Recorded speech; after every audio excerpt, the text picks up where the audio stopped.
Hello everyone. So today is World Mental Health Day 2021. So it's a good day to talk freely. So let's start. You can ask me any questions you want. Becoming aggressive on small things are the superficial responses that are coming. So in this case, we require a deeper understanding of the core issue, which can be done with talk therapy. I believe taking help of someone who is close to you, like a close friend or a family person, is always better than trying to do it yourself. You can also seek professional counseling if you find it difficult. The best answer for this question is allowing the person to take his own time and his own space, and allowing him to speak when he wants to speak about his problem rather than trying to poke into it. And at the same time, make the person assure that you are always there for that person. You're always there to hear whatever he has to tell you without ever judging him. This is more important.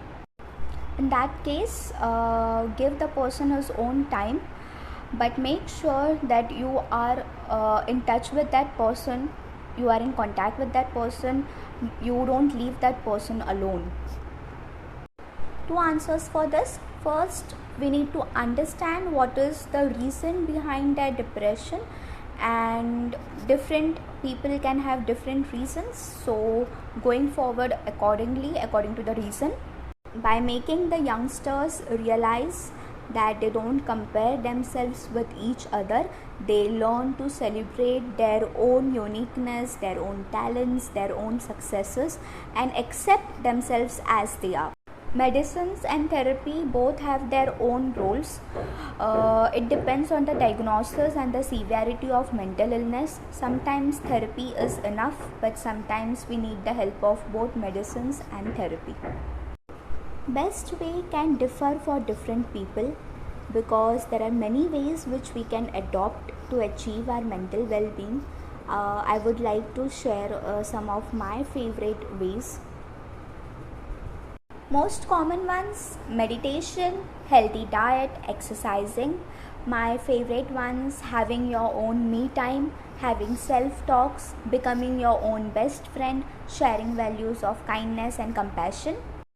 Feeling low sometimes is okay, it is accepted considering our lifestyle today, the daily challenges that we face in our work, in our relationships. But you need to see a therapist if your low mood is lasting for longer period of time, like more than 2 weeks, if it is affecting your life, if you are finding it difficult to follow your daily routine because of your low mood, see a therapist. So it's a mental health condition that is triggered by a very traumatic event that has occurred in our life, and we have find it difficult to recover from that traumatic event. You can consider depression as a diagnosis if you find some of these signs in a person. The most important sign is the person has been feeling low for a longer period of time, say more than 2 weeks. If the person is either oversleeping or having sleeplessness, if he is either overeating or his appetite has reduced, he is not feeling like doing anything, he has lost interest in his hobbies, having suicidal thoughts,